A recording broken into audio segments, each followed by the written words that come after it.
welcome to my office. I'm really excited to have you here for kind of a bonus chat.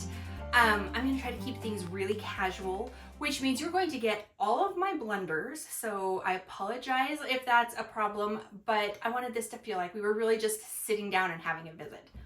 That said, I do want to be respectful of your time, so we're going to just jump right into the questions that some lovely readers have sent to me. I do also want to acknowledge the fact that you are up kind of high. This is because you're above my computer screen so that I can refer to the questions that you guys wanted to know. So first question is there a character in your books you identify with the most? And a bonus question, is there one you like the most? So if you have been following my newsletter for a while, you will have seen that the character that I most connect with is Octavia. I like to think of Octavia as kind of a version of myself that I could have been if I'd made a whole bunch of other choices than I did in my life. But we definitely aren't exactly the same. We just have a few things in common. As for a character that I like the most, I have a few characters that I like the most. It's like choosing one of your children. It's hard. I love the old ladies. I absolutely adore writing the old ladies. I cannot wait for the day that I can be like Granny in Clear Creek and not care what anybody says. I mean, I mostly don't care. But, you know, you have to kind of work within the confines of society. And I look forward to the day when I can just unapologetically say and do what I want. How many Octavia books will there be? And along with that, people want to know how many Clear Creek books there are going to be. This is an awkward question because I don't really have a completely set answer. The Clear Creek books, it was planned as a 4-book series. There, you may have noticed, there was one book for each season, and we went through the year, one book in each season. And then I stepped away from them for a little while, and a lot of readers reached out saying, when are we getting more Clear Creek? We want more Clear Creek. Why isn't there another Clear Creek book coming out yet? What's going on with Gemma and Granny and Brandon? So because of all of that, I went back to write some more. And the plan at this point is to have 3 additional books. The one came out in January, and we've got what... Okay, you guys are getting like secrets. The next Clear Creek book will come out in August. It hasn't officially been announced, so now you know something secret. And then there will be one more book after that. That is the current plan. It kind of is because I don't want to overwrite in any particular series.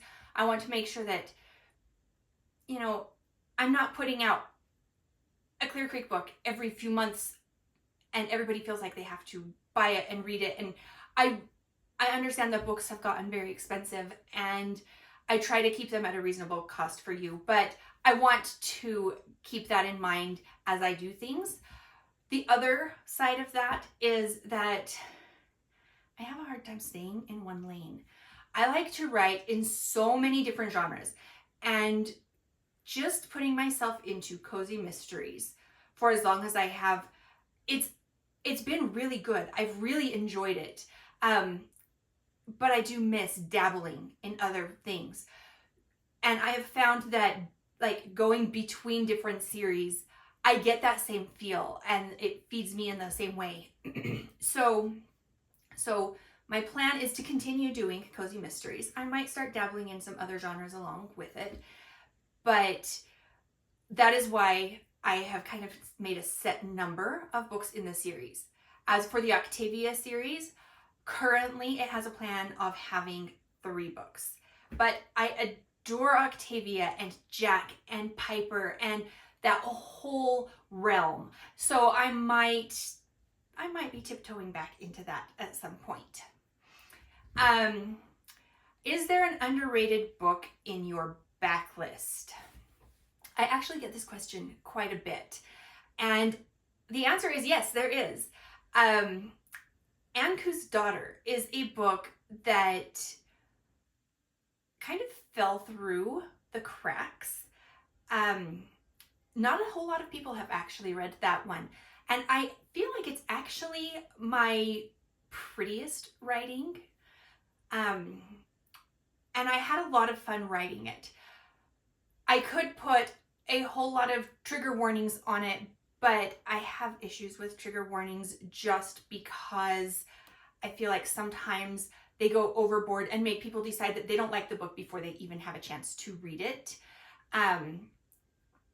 But this book is in a fantasy world, and it is kind of a vigilante origin story.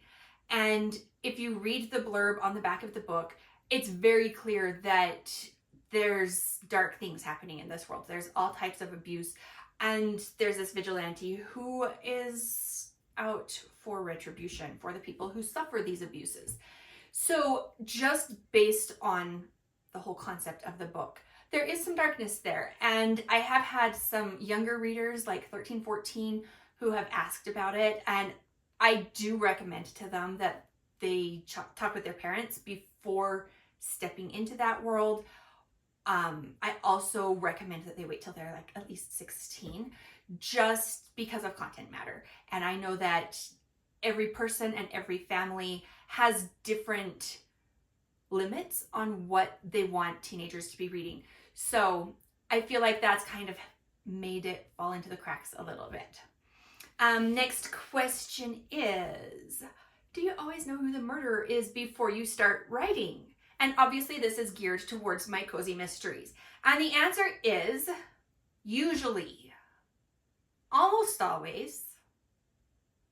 There's been once or twice that I get partway through and then I question whether the person that I thought should be the murderer actually should be the murderer, or if I need to change things up. But generally speaking, I do know who the murderer is, and I plot out my cozy mysteries in a way that I never plotted anything else. I always have had like the beginning and the ending and some points along the line. I think of it like a car trip. You know, you can go point A to point Z on the highways, or you can take the scenic route. And I like to take the scenic route and just know like certain cities that I'm going to stop in. So that's kind of how I think about it. How do you pick names for your characters? Honestly, it depends on the books. For my Ireland time travel book, Beyond the Swearing Stone, I have a notebook for each book where I keep track of all of the details. And in this notebook, I made pages and pages of lists of names that were pre-approved for that book. And since it was time travel, I wanted to make sure that the names that I was using in the medieval section of the book actually were used in that time. I did a ton of research for this book. So many things are historically accurate in that book.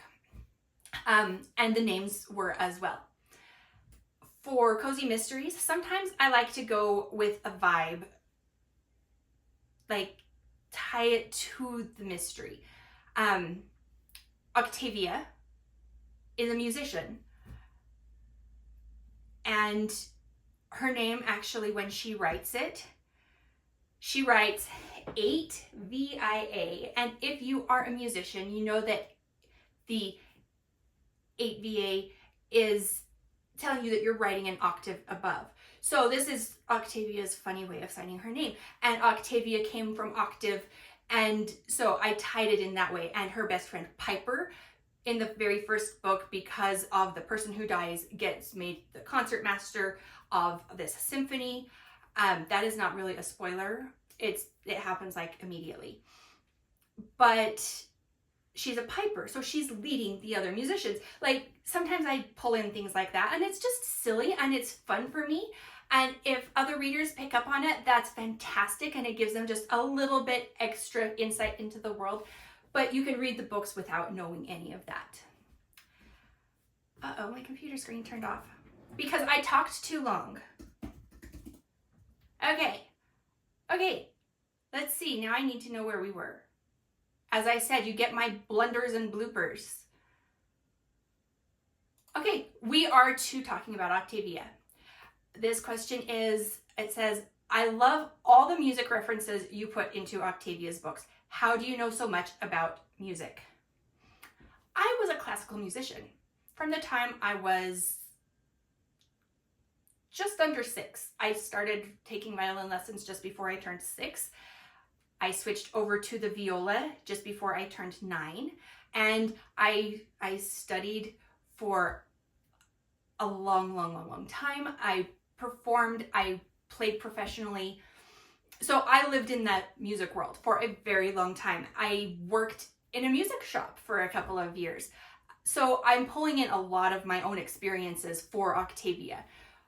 They're tweaked and messed up and, you know, I shake things up.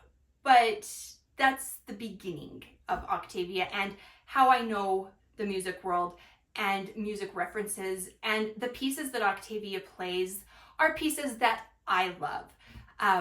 In the Octavia book that will be coming out in April, so just next month, she gets to play a piece that for a while was considered like my signature piece. And so that's really fun. I love being able to pull that in. And when you have her playing, that's really me, not just her. It's the way I feel about the music. Okay. Do you have a certain place where you write? Well, you're visiting one of them. This is my office. I would like to sometime do a tour of my office for you if you would like that. Please let me know if you would.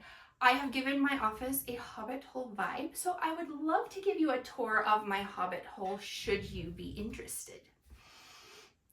I also write in the car while I'm waiting to pick kids up from places, or I love writing in parks when the weather is nice. In the summer, I spend most of my time on my porch, and I take my computer out there and I write sitting in my rocking chair on the porch, and it is one of the most wonderful places to write. So I have a lot of places that I write, but there are like very specific places. What's the first book you ever published? This is an interesting one because that goes back a long time. The first book I ever published is right here, Annexed. It's this whole trilogy. And the Annexed was the first one in that book, in that trilogy. Bloopers again. In that trilogy was Annexed. And it was the first thing that I published. It was also the first thing that I got to a publishable level. A lot of books I would write, but not go back and work through them and make them better, because writing was just for myself. It took a long time for me to be willing to let anybody read what I wrote because it can be scary. Would you rather live in Clear Creek or in Octavia's world? I love this question. This question has a very easy answer. Both, because they are actually the same world. So picture a mountain range here, and we've got Clear Creek here, and then up here a little ways, we have Airy Pines, where Octavia goes for the summer. So it is the same world, and I have a crossover novella where they meet. I might do more crossover novellas with them because I think it was so much fun. But anyway, it's a very easy answer because it is the same world. It's just different parts of the world. It's like saying one of them lives in California and one lives in Oregon. They're just like neighbors. What shop in Clear Creek would you want to run? This is a hard one. I feel like I would really love to run the bakery, and I actually am a decent baker, but I don't know that I would really want to do that for long term. I feel like I'd probably be most comfortable in the knitting shop. not just knitting, yarn shop, because I am a knitter. I do crochet. I have done a little bit of weaving. I thought it was fun, but it's not exactly my cup of tea. It's more my sister's.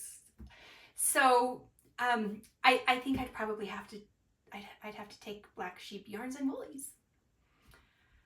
Where do you get your ideas?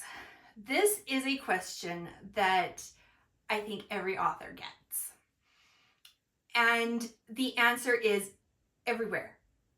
There are ideas everywhere you look. You just have to look for them. With Beyond the Swearing Stone, it came from me seeing a picture of a rock, a stone, the swearing stone, that I took this picture when I visited Ireland in, when was I there? 1995. It's been a very long time.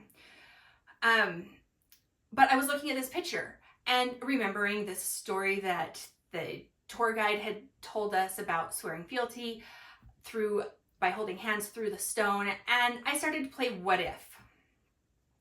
What If is one of the best games for authors. It is a way to go deeper. Some authors write the surface things, the things that you kind of expect to see. And then some authors go a layer down or a couple of layers down. Generally, if you have a problem, the first idea isn't what you're going to go with, because that's the expected answer. You're going to dig a little bit deeper. So you're going to play What If. Other ideas, well, Clear Creek Mysteries started because I had been reading a whole lot of cozy mysteries. I just got on a cozy mystery kick and went, you know what, these are a lot of fun. I would want a yarn shop. And it built out around there. And the town itself, if you have read Clear Creek books, you've seen a note from the author in there explaining how the town, this fictional town, is based on a real town that I used to visit every year when I was a child. It's basically a ghost town now. It's nothing at all really. Okay, there are a few things that are like the made up town. Fictional, that's the word. There are some things that are like the fictional town in the real town. But mostly it was the feeling that I got when I visited Clear Creek that I wanted to bring into the Clear Creek books. The feeling of everybody belongs, everybody cares about everybody else. Sure, people might not get along at moments, but overall, everybody is there and supportive and wanting to help each other. And that is what I wanted to bring in. Other ideas might come from overhearing a conversation. I overheard a conversation while I was sitting in a doctor's office waiting room, and I am going to use that conversation at some point. It won't be exactly that conversation, but it will be based on that, because it just was perfect. So yeah, ideas can come from anywhere, everywhere. So you just have to look for them. We have one more question, and that is, do you have any advice for aspiring authors? I have so much advice for aspiring authors, but it boils down to you have to make the time to do it if you actually want to do it. And there are so many other little nuances, but it just comes down to, if it's important to you, you're going to find a way to do it. And don't give up just because things get hard. It's easy to give up just because things get hard, but we don't learn anything from that. And stories aren't interesting when there isn't something hard. The whole point of a story is that there is a problem that has to be figured out and taken care of. So live your life like it's a book and figure out the problems that are keeping you from becoming this author, or that are keeping you stuck. I don't know if that's helpful at all. I do have a question now for you. Do you like having this kind of video chat? I wanted it to be like a cozy, fun thing, but I also want to make sure that it is something that you enjoy. Do you want me to do something like this again? Is it something that you would enjoy? I am looking for more ways to be able to connect with you in different ways. There's social media, but with all of the different algorithms, it's hard for anybody to see the posts of people that they're specifically following without going directly to their page. And I'm not always the best at posting in social media because I get little notifications. Your post was seen by 10 people. Your post was seen by 20 people. It's like, I've got a lot more followers than that and nobody's seeing my posts. So then it makes it hard to be motivated to share them. So if you would like to give me suggestions on ways that you would like to have connection, maybe be able to interact more, let me know. I might at some point get brave enough to do a live. I just don't know if I can manage that many things at once. That's a lot of input coming all at once. But I am open to doing things that make sense for you, just so that we can have this kind of a connection. So give me your thoughts. Anyway, until next time, happy reading.